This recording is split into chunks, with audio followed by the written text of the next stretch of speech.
The pressure alarm in Section 4 did not scream. It groaned.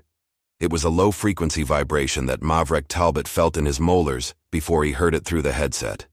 The digital readout on his wrist unit flickered. The numbers settled at 4,200 pounds per square inch. That was double the safety rating for the primary coolant manifold. Maverick did not run. Running on a deep space mining platform was a good way to trip and crack a faceplate. He moved with a heavy, practiced stride toward the manual bypass valve. His boots made a dull clack against the deck plating. The metal was cold. It was always cold on the Vanguard station. "Jaren, get the thermal dampeners online. Now," Maverick said into his comms. His voice was flat. He did not do panic. Panic did not fix broken valves. Jaren Koldrick responded a second later. His voice was shaky. He was 24 years old and still thought the vacuum of space was a personal enemy. Jaren told Maverick that the dampeners were not responding to the remote override. He said the system was being flooded by an external signal. Maverick reached the manifold. The pipe was frosted over with white crystalline buildup. It hissed. He grabbed a 30-pound torque wrench from his belt. He slotted it into the manual override wheel. He braced his boots against the bulkhead. He pulled.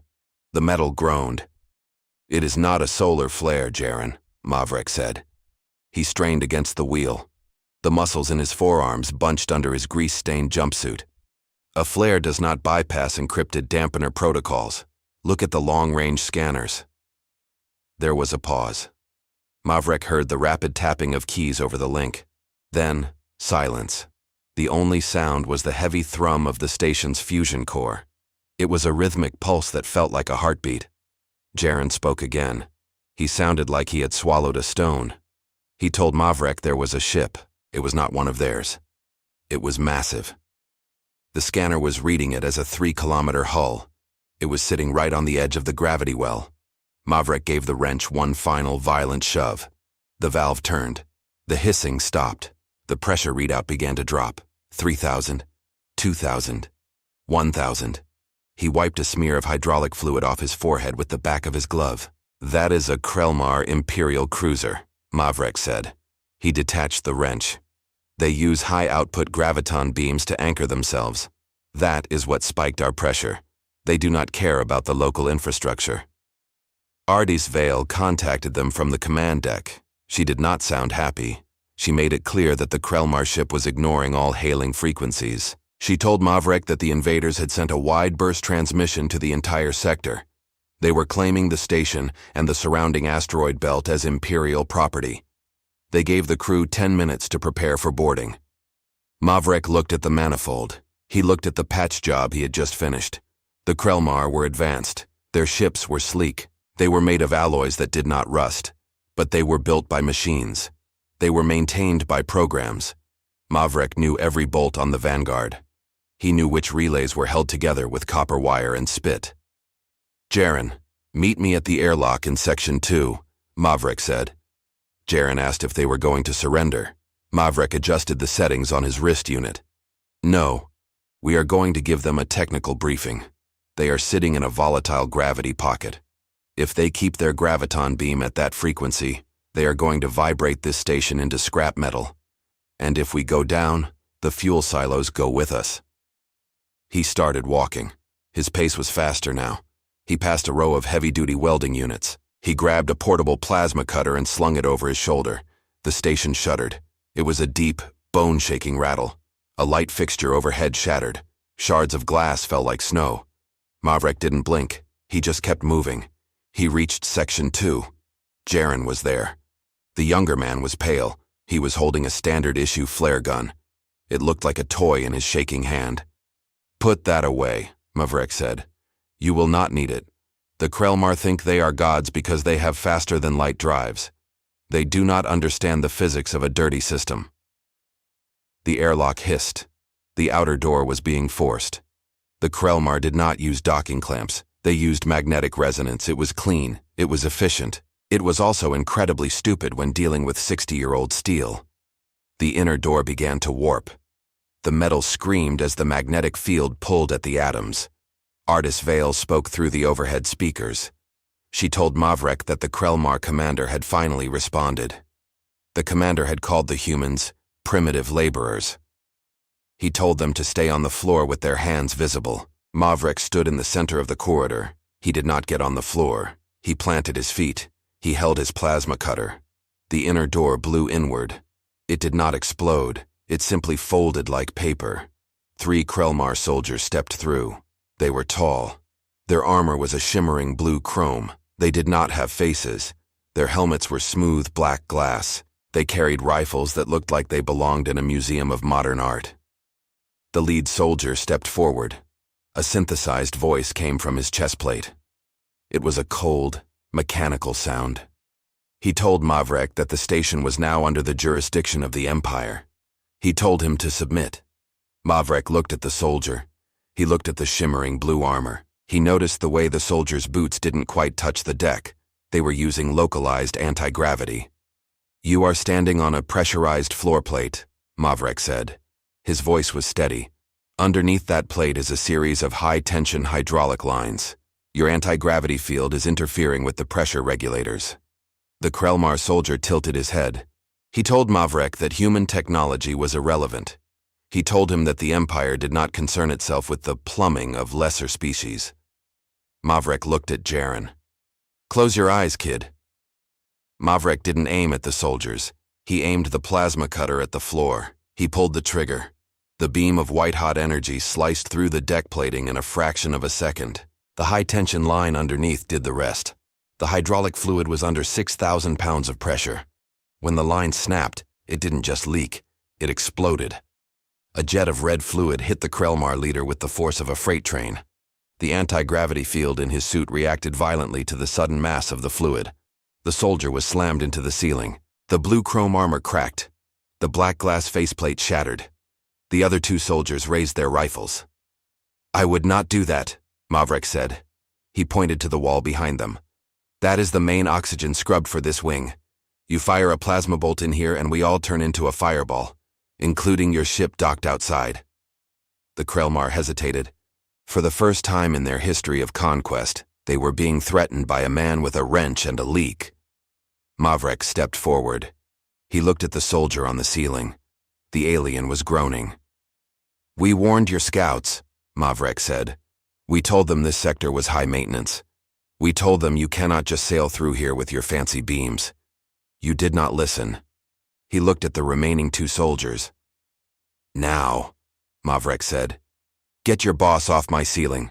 We have work to do, and you are going to help us fix that door." The red hydraulic fluid hung in the air like a fine mist. It coated the shimmering blue armor of the 2 remaining Krelmar soldiers. It smelled of hot iron and industrial lubricant. The soldier pinned to the ceiling by the pressure surge made a wet, clicking sound. His anti-gravity units were fighting the weight of the fluid and the sudden vacuum of the ruptured line. The servos in his suit whined.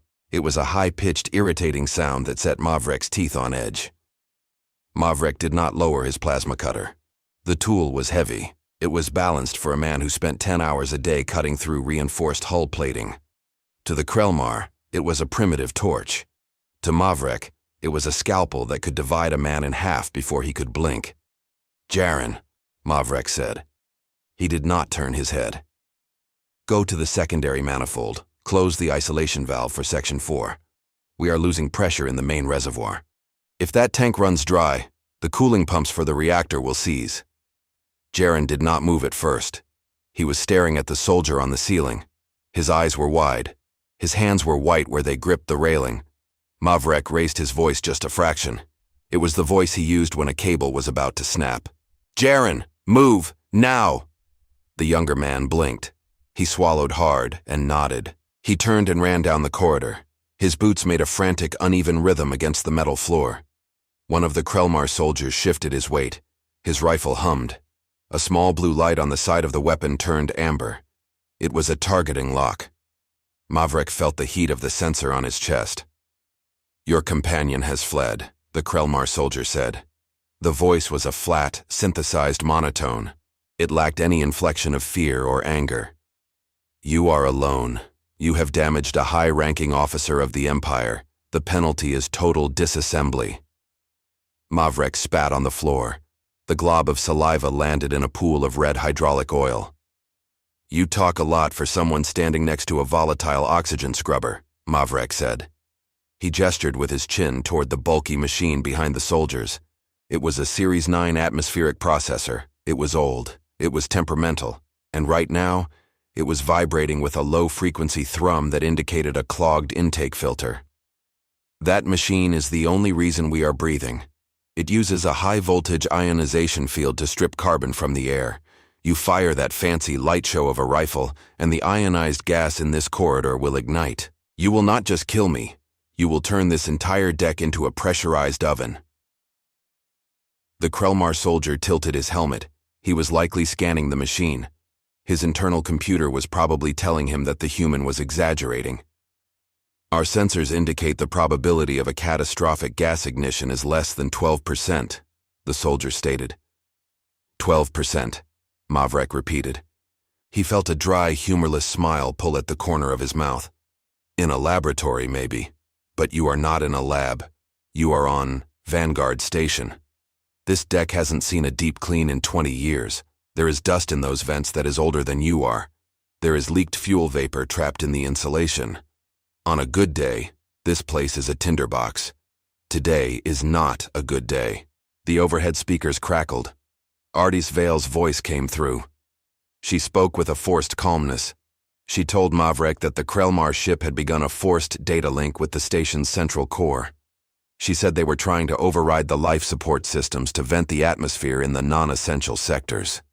She warned him that the station's old analog firewalls were holding, but they were being hammered by a level of processing power the station was never designed to handle. Mavrek grunted. They want to play with the computer? Let them. This station is 80% mechanical linkages and manual overrides.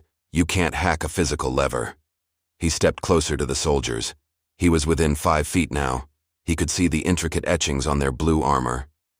It was beautiful work. It was also useless in a fistfight. Tell your ship to stop the hack, Mavrek said. If they trip the emergency lockdown, the magnetic seals on the docking ring will engage. Your ship is currently drawing power from our external bus to maintain its shields. If those seals lock, the power surge will backfeed into your primary capacitor. It will blow your bridge consoles across the room. The second Krelmar soldier spoke for the first time. His voice was deeper, more resonant. He told Mavrek that the Empire did not take orders from maintenance staff. He said the human's knowledge of plumbing did not grant him authority. It is not about authority, Mavrek said. He adjusted his grip on the plasma cutter. It is about physics. You people come in here with your clean suits and your glowing lights. You think the universe is a simulation you can just code your way through. But out here, on the edge of the rim, the universe is made of iron, heat, and pressure. And right now, the pressure is rising. A deep metallic groan echoed through the floorboards. It was a sound Mavrek knew well. It was the sound of the station's structural frame adjusting to a thermal expansion. That was the main spar, Mavrek said. Your ship's docking clamps are too tight. They are pulling on the station's spine. If you don't adjust the tension, the hull is going to shear. The Krelmar soldiers didn't move. They were waiting for a command from their ship. They were drones in expensive suits. Suddenly, the lights in the corridor flickered and died. They were replaced by the harsh rhythmic pulse of red emergency strobes. The hum of the ventilation system changed. It became a ragged, gasping sound. There it is, Mavrek whispered. The lockdown. The soldier on the ceiling finally lost his grip. The anti-gravity units failed completely. He crashed to the floor with a heavy, metallic thud. He landed in the pool of hydraulic fluid. The impact sent a spray of red oil across the legs of the other 2 soldiers. Mavrek didn't wait. He moved. He didn't use the plasma cutter on the soldiers. He swung the heavy tool like a club. He smashed the head of the cutter into the nearest soldier's weapon hand. There was a crack of breaking carbon fiber. The Krelmar rifle fell to the deck. The second soldier tried to raise his rifle, but Mavrek was already inside his guard. Mavrek grabbed the rim of the alien's helmet with his free hand. He used his weight to shove the soldier back against the vibrating oxygen scrubber. I told you, Mavrek growled. This machine is temperamental. He reached out and tore the intake filter cover off the scrubber. A cloud of thick gray dust erupted into the air. The machine's internal sensors shrieked. A warning light began to flash on the scrubber's console. "Now," Mavrek said, backing away toward the heavy blast door at the end of the hall. "You can stay here and try to fix that before the ionization field shorts out. Or you can get back to your ship and tell your commander that he is breaking my station." Mavrek hit the manual close button on the blast door. The 3-ton slab of reinforced steel slid shut with a final echoing boom. He stood in the dim light of the next compartment. His chest was heaving. He looked down at his hands. They were covered in red fluid. It looked like blood, but it was just oil. He tapped his comms. "Artis, I am clear of Section 4. Tell Silas Redwind to meet me at the central hub. We need to reroute the power to the docking ring manually. If we don't shake that ship off our back, they are going to snap this station in two." Artis responded. She told him Silas was already on his way. She said the Krelmar ship was increasing its thrust. They weren't trying to dock anymore.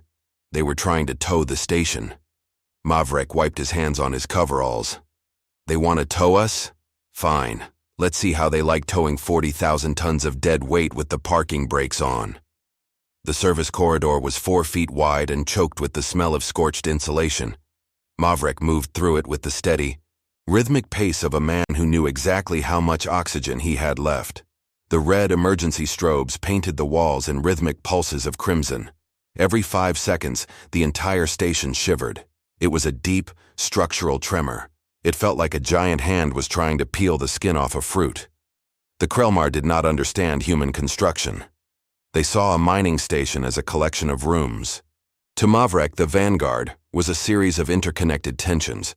It was a balance of pressures and thermal loads. Right now, that balance was being torn apart. He reached the ladder well for the central hub. The rungs were cold beneath his gloved hands. He climbed 20 feet up to the primary deck. The air here was thinner. The life support systems were struggling to compensate for the pressure loss in Section 4. Silas Redwind was waiting at the main junction box near the hub's core. Silas was 60 years old. His face was a map of scars and grease stains. He was holding a heavy-duty voltage tester in one hand and a thermal scanner in the other. He didn't look up when Mavrek approached. He was focused on a flickering screen that showed the power distribution for the entire station. "They are pulling hard, Mav," Silas said. His voice was like gravel in a blender. "The Krelmar ship has locked 3 tractor beams onto our outer ring. They are trying to drag us into a higher orbit. Probably want to get us away from the debris field before they start cutting us open." Mavrek wiped a smear of hydraulic fluid from his forehead. "They are going to snap the main spar before we move an inch. Did you get the stabilizers locked?" Silas grunted. He pointed a thumb toward the floor. Below them sat the massive gyro stabilizers. These were 400-ton spinning masses that kept the station from wobbling in the void. "I have the safeties engaged, but if I lock the bearings while that ship is pulling, we might shake the teeth out of our heads." Artis Vale spoke through the comms. Her voice was distorted by the interference from the Krelmar ship. She informed Mavrek that the alien vessel was increasing its engine output by 15%. She said the docking clamps were reaching their breaking point. She warned that if the clamps failed, the resulting whiplash would send the Vanguard into a terminal spin. "We are not letting the clamps fail," Mavrek said. He looked at the massive magnetic induction coils surrounding the hub. "Silas, we are going to reverse the polarity on the induction tracks. We are going to turn this entire station into a giant electromagnetic brake." Silas narrowed his eyes. He looked at the coils, then back at Mavrek. "That will blow every fuse from here to the galley. We will be sitting in the dark, Mav, stone cold dead in the water." "We are already dead if they pull us out of this pocket," Mavrek replied. "If we hit the brakes, their tractor beams will overload.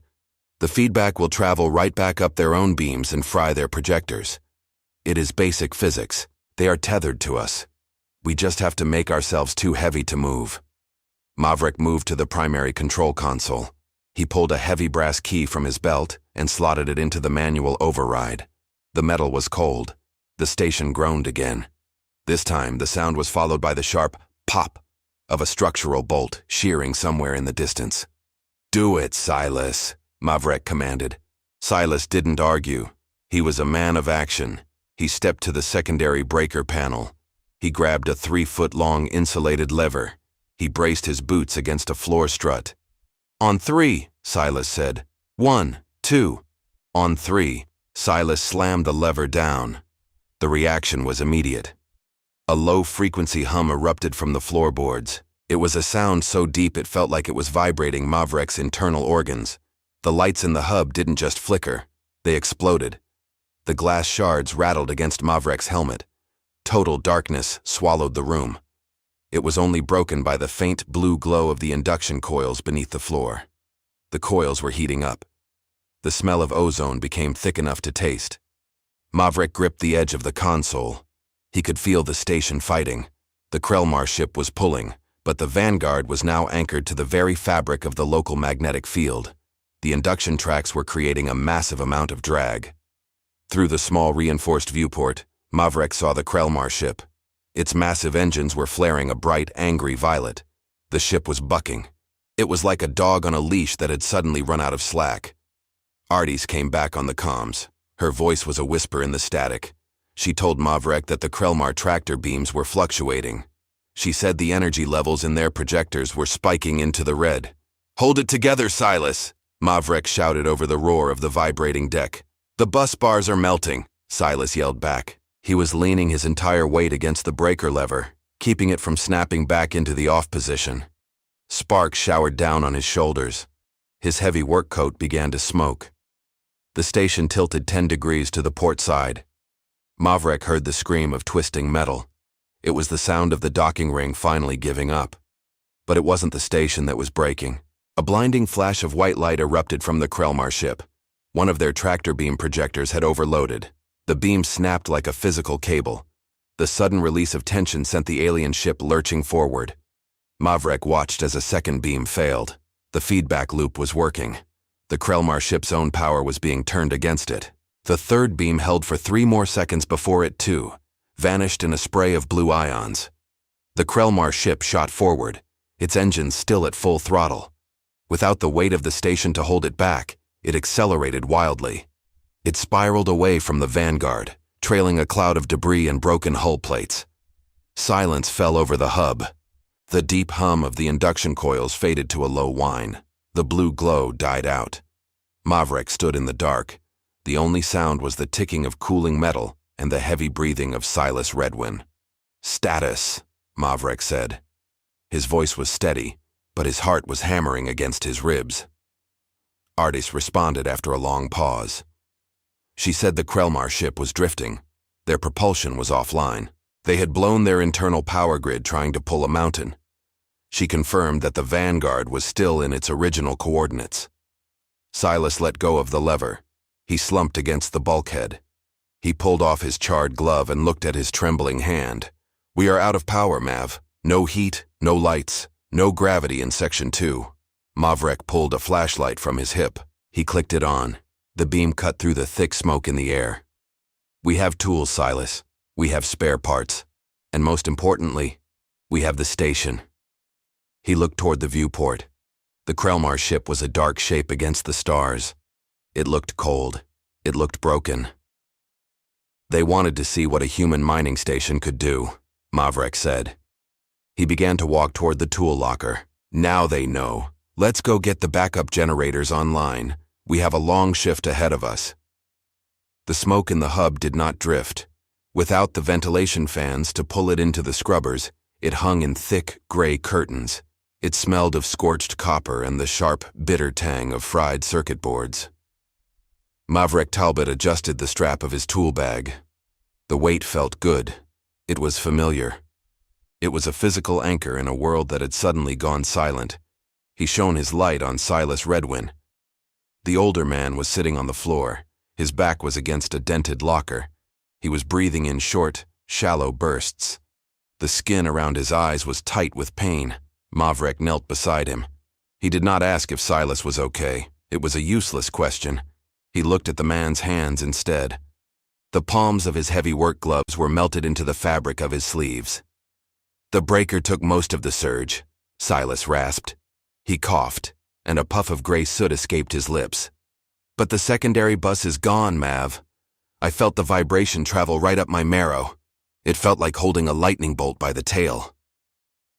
Mavrek reached into his medkit. He pulled out a tube of industrial-grade burn salve and a roll of sterile gauze. He moved with the steady, unhurried precision of a man who had spent 20 years fixing things that wanted to stay broken. He cut away the charred fabric of Silas's sleeve. The skin beneath was red and blistering. Mavrek applied the cream. It was thick and smelled of menthol. Silas hissed through his teeth but did not pull away. "We need the backup generators in sub-level 3, Mavrek said. He began wrapping the gauze. He tucked the end in firmly. The life support in the HAB block is running on emergency batteries. They have 45 minutes of air. Maybe less if the seals in Section 2 are leaking." Silas nodded. He used his good hand to push himself up. He wobbled for a moment. The gravity was low, barely 0.2 Gs, and it made every movement feel floaty and imprecise. "I can walk. Just don't ask me to turn any small screws." Mavrek stood up. He tapped his comms unit. It crackled. The interference from the Krelmar ship was fading, but the station's own internal relays were failing. Artis Vale came through after 3 attempts. Her voice was thin and distant. She was up in the observation dome, the only part of the station with its own dedicated power cell. She made it clear that the Krelmar ship was not moving. She told Mavrek that their hull was venting a strange iridescent gas. It was likely their coolant. She said the alien vessel was tumbling slowly on its longitudinal axis. They were dead in the water. But she also warned him that the temperature in the HAB block was dropping. It was already down to 42 degrees Fahrenheit. "Understood, Artis," Mavrek said. "Keep an eye on that ship. If they so much as twitch a thruster, I want to know." He signaled for Silas to follow. They moved out of the hub and into the main spine of the Vanguard. The emergency lights were dim, pulsing a dull, rhythmic red. The silence was the worst part. Usually the station had a heartbeat. It was a constant symphony of pumps, fans, and the low-frequency thrum of the reactor. Now, there was only the sound of their boots clicking against the metal deck. They reached the heavy blast door leading to the engineering stairs. The electronic lock was dead. Mavrek didn't waste time trying the keypad. He reached into his bag and pulled out a manual pry bar. It was 3 feet of solid forged molybdenum. He jammed the flat end into the seam of the door. "On 3, Mavrek said. They leaned into the bar together. Their boots skidded on the floor. Mavrek felt the resistance of the hydraulic pistons. They were locked in the closed position.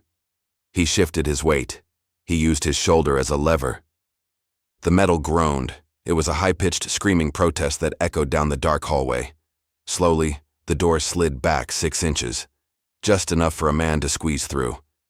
The air in the stairwell was colder. The heat was escaping into the superstructure of the station. Mavrek led the way down. His flashlight beam danced over bundles of thick cables and insulated pipes. He saw a hairline fracture in one of the support struts. The strain of the Krelmar tractor beam had done more than just blow the fuses. It had tried to tear the Vanguard apart. They reached sub-level 3. This was the gut of the station. It was a cavernous space filled with the massive shapes of the backup turbines. These were old machines. They were rugged, loud, and built to run on almost any combustible fuel. They were the last line of defense against the cold of space. Mavrek headed straight for Generator 1. He climbed the short ladder to the control platform. He wiped a layer of frost off the analog gauges. The pressure in the starter tank was low. It was at 500 pounds per square inch. It needed to be at 800 to turn the massive turbine blades. "The compressor is dead, Mav," Silas said from the floor. He was leaning against the fuel tank, trying to keep his weight off his burned arm. "We can't pump more air into the starter." Mavrek didn't answer. He was looking at the bypass line. He traced the pipe with his hand. He found what he was looking for. A manual hand pump used for maintenance. It was a long, vertical lever designed for 2 men. "We do it the old way," Mavrek said. He jumped down from the platform. He grabbed the handle. It was frozen. He hit it once with the heel of his hand to break the ice. Then he pulled. The lever moved an inch. He pushed it back. He pulled again. It was grueling work. In the low gravity, He had to hook his feet under a floor rail just to keep from lifting himself off the ground with every stroke. 5 minutes passed. Mavrek's breath was coming in heavy clouds of white vapor. His muscles burned. The gauge on the starter tank began to creep up. 550. 600. "Switch," Silas said. Mavrek stepped aside. Silas used his one good arm and his body weight. He threw himself into the motion. He was a man of 60 years, but he had spent 40 of them in the mines and on the rigs. He knew how to find a rhythm. He knew how to work through the pain. 10 minutes later, the gauge hit 800. Mavrek climbed back to the control platform. He gripped the heavy brass lever that released the compressed air. He looked at Silas. The older man gave a grim nod. Mavrek pulled the lever. The air hissed with the sound of 1,000 snakes. The turbine groaned. It turned once, twice. It sounded like a giant grinding its teeth. A cloud of black soot erupted from the exhaust vent. The machine shuddered. It coughed. Then, with a violent roar that shook the entire floor, the engine caught. The sound was beautiful. It was a deep, rhythmic thrum that pushed back the silence. The floor began to vibrate. Mavrek watched the output needle. It swung into the green. A moment later, the overhead lights flickered. They stayed on. They were dim, but they were steady. Mavrek felt the faint movement of air against his cheek. The ventilation system was waking up. He tapped his comms. "Artis, we have power. Start the warming cycle on the hab block. Tell the crew to stay in their suits until the oxygen levels stabilize." Artis responded immediately. She sounded relieved. She told Mavrek that the heat was rising. She also had an update on the Krelmar. She said a small hatch had opened on the side of the alien ship. She told Mavrek that a single small craft was emerging. It wasn't a fighter. It was too small. It was a life pod. And it was heading straight for the Vanguard's main docking bay. Mavrek wiped the sweat and grease from his forehead. He looked at the roaring generator. He looked at Silas, who was finally sitting down, a tired smile on his face. "They're coming over," Mavrek said. He reached for his torque wrench and slotted it back into his belt. They realize they can't fix their own ship. They're coming to the only people in this sector who know how to keep a piece of junk flying. He headed for the ladder. "Let's go meet them, Silas. I want to see the looks on their faces when they see the tools we used to beat them." The walk to the primary docking bay took 12 minutes. Every step Mavrek took felt heavier than the last. The gravity was back to 85% of Earth standard, but the air was still thin. It had a metallic, recycled taste that bit at the back of his throat. He could hear the station around him. It was a symphony of groans and clicks. The heat pipes were expanding. The structural ribs were settling. It was the sound of a dying beast being brought back to life. Silas walked beside him. The older man moved with a slight limp. His left arm was tucked into the front of his grease-stained coveralls.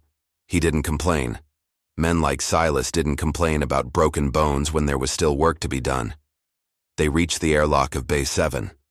The heavy blast door was stuck halfway.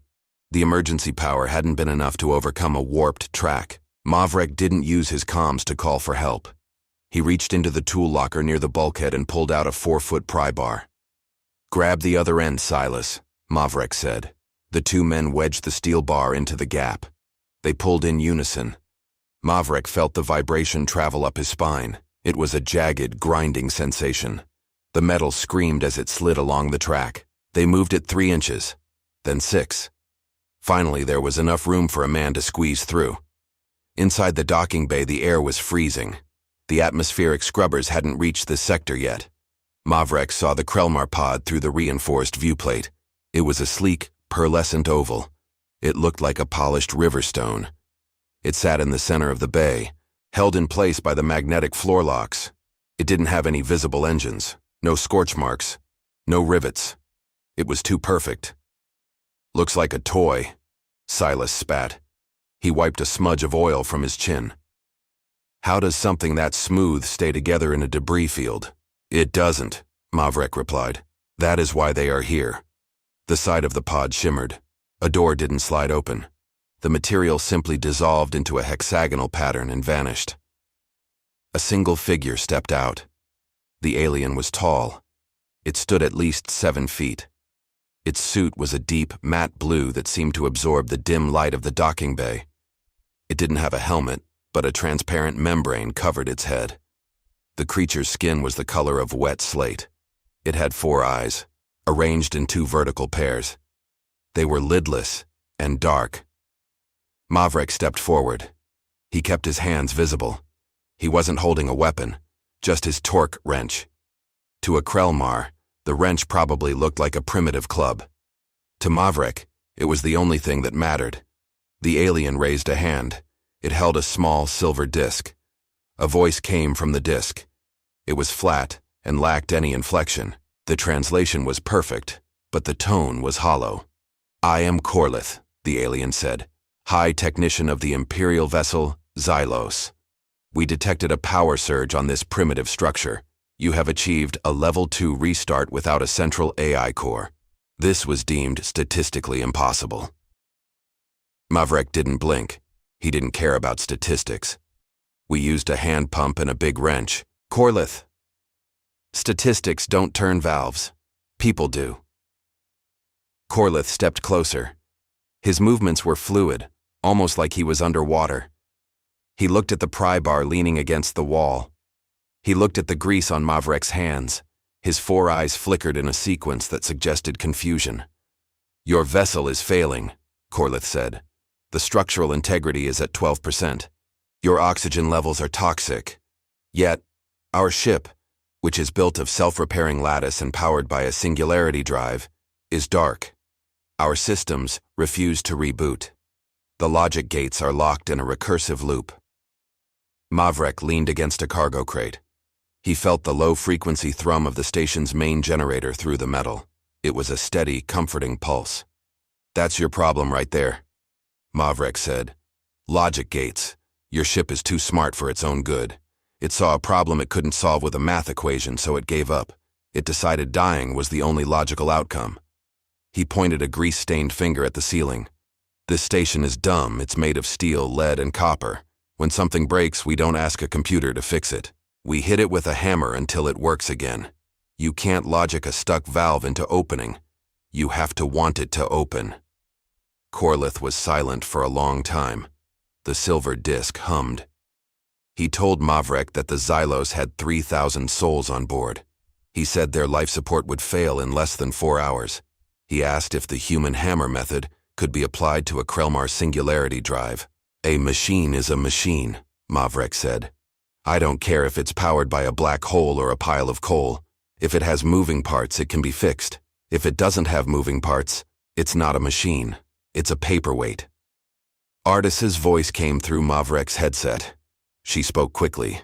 She said the long-range scanners were picking up a second Krelmar fleet. She told Mavrek they weren't sending a distress signal. They were coming in hot, weapons hot. She said they probably thought the humans had sabotaged the Xylos. Mavrek looked at Corlith. "Your friends are coming. They look like they want to start a war." Corlith's eyes darkened. He said his people were prideful. He told Mavrek that the Empire did not accept help from pre-digital civilizations. If the fleet saw the Xylos disabled, they would glass the station to hide the embarrassment of their failure. "Then we better get to work," Mavrek said. He turned to Silas. "Get the heavy kit. We're going to the Xylos. We're going to show these 4-eyed engineers how we do things in the dirt." Silas nodded. He didn't ask about the danger. He just asked how many rolls of thermal tape they should bring. Mavrek looked back at the alien. "Tell your fleet to hold their fire, Corlith. Tell them the mechanics are coming, and tell them to stay out of the way. We don't work well when people are looking over our shoulders." The alien hesitated, then he bowed his head. It was a stiff, awkward gesture. He said he would relay the message. Mavrek grabbed his heavy tool bag. It weighed 65 pounds. He swung it over his shoulder with a grunt. He felt the familiar weight of the tools against his hip. He didn't have a cloaking field. He didn't have a singularity drive. He had a bag of wrenches and a partner who knew how to use them. As they walked toward the Krelmar pod, Mavrek felt a cold draft. The station was still leaking air. He could hear a pipe whistling in the distance. He didn't mind.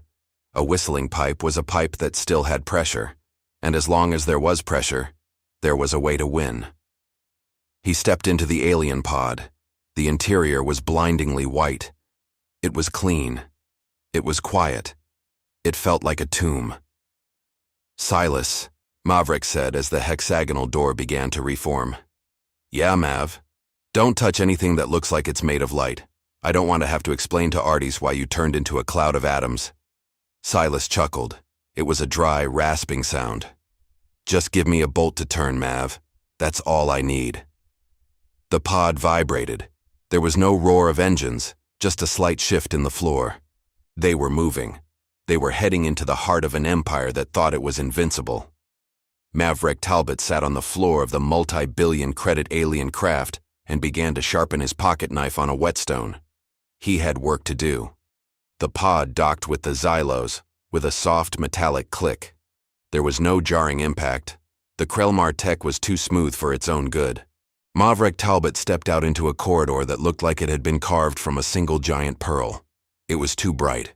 It lacked the comforting smell of grease and recycled oxygen that filled the Vanguard station. Silas followed him. He gripped his heavy tool bag. His boots made a sharp, echoing sound on the polished floor. It was a sound that didn't belong here. "The engine room is 300 yards ahead," Corlith said. The alien moved with a fluid, uneasy grace. He kept looking at the heavy steel wrenches hanging from Maverick's belt. To the Krellmar, those tools were ancient history.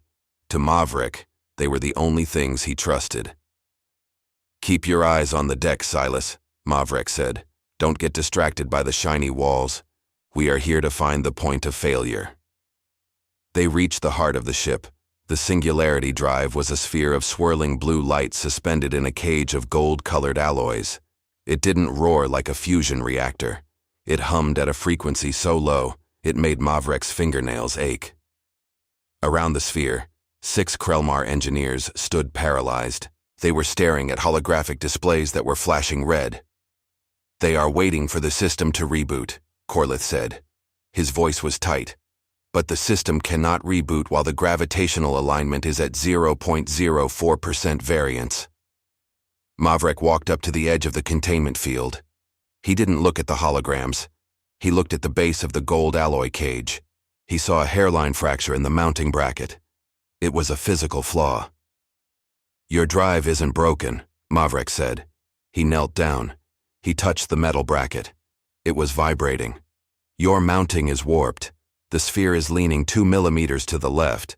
The sensors see the lean and shut the whole thing down to prevent a collapse." The Krellmar engineers turned to look at him. One of them spoke in a series of rapid clicks. Corlith translated. He said the engineer believed Maverick was wrong. He said the alloy was reinforced at a molecular level. It could not warp. "Everything warps under enough pressure," Maverick said. He didn't look up. "You pulled too many G-forces when you tried to brake. The metal didn't break, but it shifted. Now the magnets are fighting the frame." Artis's voice crackled in his ear. She sounded calm, but Maverick knew her well enough to hear the underlying tension. She told him the second Krellmar fleet had just exited warp. There were 12 heavy cruisers. They were moving into a firing formation around the station. She said they had 3 minutes before the first salvo was launched. "Silas, the 12-pound sledge. Now," Maverick ordered. Silas reached into his bag. He pulled out a short-handled hammer made of hardened carbon steel. He handed it to Maverick. The Krellmar engineers stepped back. They looked horrified. Corlith moved forward, his hands raised. He said that striking the drive housing would cause a catastrophic feedback loop. He told Maverick that the Empire's technology required precision, not brute force. "Precision failed you," Maverick said. He stood up. He adjusted his stance. He planted his boots wide on the slick floor. "Brute force is just precision with more weight behind it."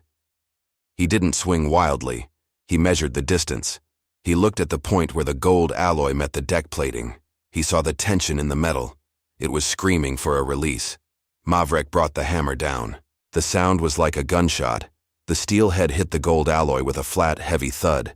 A spark jumped from the impact point. The blue sphere of light flickered. The low-frequency hum jumped an octave. "Again," Maverick grunted. He swung a second time. This time, he put his shoulder into it. The vibration traveled up his arms and settled in his chest. The metal bracket groaned. It shifted back into place by a fraction of a millimeter. The holographic displays in the room changed from red to amber. "It is responding," Corlith whispered. He sounded like he had seen a ghost. "It's not done yet," Maverick said. He was sweating now. The heat coming off the drive was rising. "Silas, get the pry bar. We need to hold the secondary housing steady while I seat the main bolt." Silas moved in. He jammed a 4-foot steel bar into a gap in the machinery. He leaned back, using all 220 pounds of his weight. The alien engineers watched in total silence. They were seeing something that shouldn't work. They were seeing two men treat a multi-billion credit starship like a broken tractor. Maverick delivered a third strike. It was a clean, vertical blow. The gold bracket snapped into its locking groove with a loud metallic clack. The blue sphere of light instantly stabilized. The amber holograms turned a steady, calm green. The hum of the engine smoothed out into a rhythmic, powerful throb. The air in the room grew cooler as the thermal sinks began to draw away the excess heat. "Internal systems are at 100%, Corlith said. He looked at his wrist unit. He looked at Maverick. He said the Xylos was fully operational. "Ardis," Maverick said into his comms. He wiped the sweat from his forehead with the back of his hand. "Tell the neighbors the party is over. We fixed their toy." There was a long silence. Maverick could hear the faint sound of static. Then, Ardis came back on the line. She told him the Krelmar fleet was powering down their weapons. She said the lead ship was requesting permission to send a repair crew to the station to assist with the air leaks. She made it clear that their tone had changed from aggressive to apologetic. "Tell them we don't need their help with the air leaks," Maverick said. "We have plenty of duct tape and common sense. Tell them to stay in their lane." Maverick picked up his hammer. He inspected the head for chips. It was fine. He tucked it back into his belt. The Krelmar engineers were still staring at the spot where Maverick had hit the ship. One of them reached out and touched the hammer mark on the pristine gold alloy. He looked at Maverick with something that might have been respect, or perhaps fear. "You fixed a singularity drive with a piece of iron," Corlith said. "It's not just a piece of iron," Maverick said. He turned toward the exit. "It's a hammer. It's been fixing things since we lived in caves. You people forgot that the universe is made of matter, not just math. Matter needs a nudge every now and then." They walked back to the pod. The walk felt shorter this time.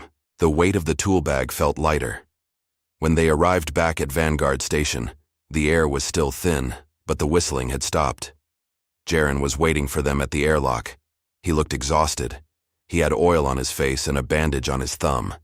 He told Maverick that the coolant manifold was holding at 2,000 pounds. He said he had used the human hammer method on the bypass valve while they were gone. "Did it work?" Maverick asked. "First try," Jaren said. He managed a small, tired smile. Maverick nodded. He walked past the boy and headed toward the galley. He could feel the station vibrating under his feet. It was a good vibration. It was the sound of a machine that was doing its job. He sat down at the small metal table in the break room. He pulled a thermos from a locker and poured a cup of black coffee. It was lukewarm and tasted like burnt beans. It was perfect. Silas sat down across from him. He didn't say anything for a long time. He just watched the stars through the small reinforced porthole. The Krelmar fleet was moving away, their massive engines glowing like distant embers. "They won't be back," Silas said.